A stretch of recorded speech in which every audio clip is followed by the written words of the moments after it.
Gang काम कर रहा था। श्रीमान वरिष्ठ पुलिस अधीक्षक जनपद बरेली द्वारा जो संगठित अपराध है उसके विरुद्ध लगातार अभियान चलाया जा रहा है और इसी के अंतर्गत आज थाना कैंट की पुलिस और जनपद की एसओजी ने बहुत ही सराहनीय कार्य करते हुए एक शातिर गैंग में से 5 व्यक्तियों को गिरफ्तार किया है।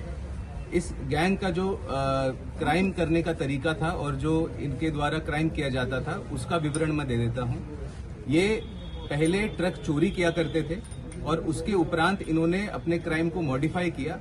फिर ये ऐसे व्यक्तियों को ढूंढने लग गए जिनके ट्रक लोन पर होते थे, फाइनेंस पर होते थे, और ऐसे लोगों से बात करके ये उस ट्रक को चोरी दिखा देते थे और उनसे फिर वो ट्रक खरीद लेते थे। उसके उपरांत मुकदमा ये 156(3) के तहत माननीय न्यायालय के ऑर्डर से ये दर्ज कराते थे। मुकदमा दर्ज होने के उपरांत उसी ट्रक पे ये इंश्योरेंस कंपनी से फर्जी तरीके से क्लेम ले लेते थे।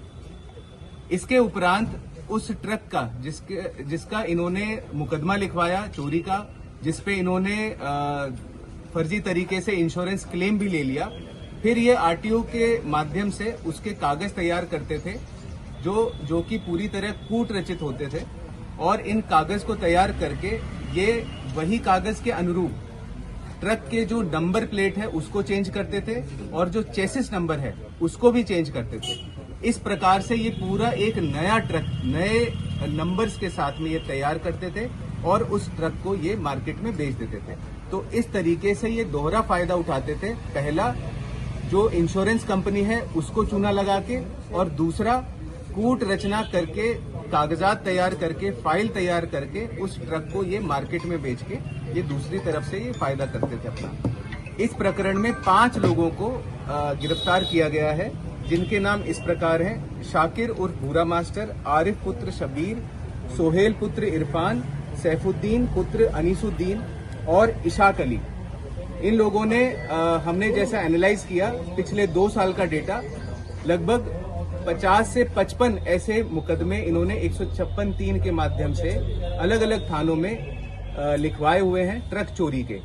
इन सभी मुकदमों को हम एनालाइज कर रहे हैं और जो कि अभी तक हमने एस्टिमेट किया है, ये डेटा आया है कि लगभग 6 करोड़ का इन्होंने चूना इंश्योरेंस कंपनीज को लगाया है।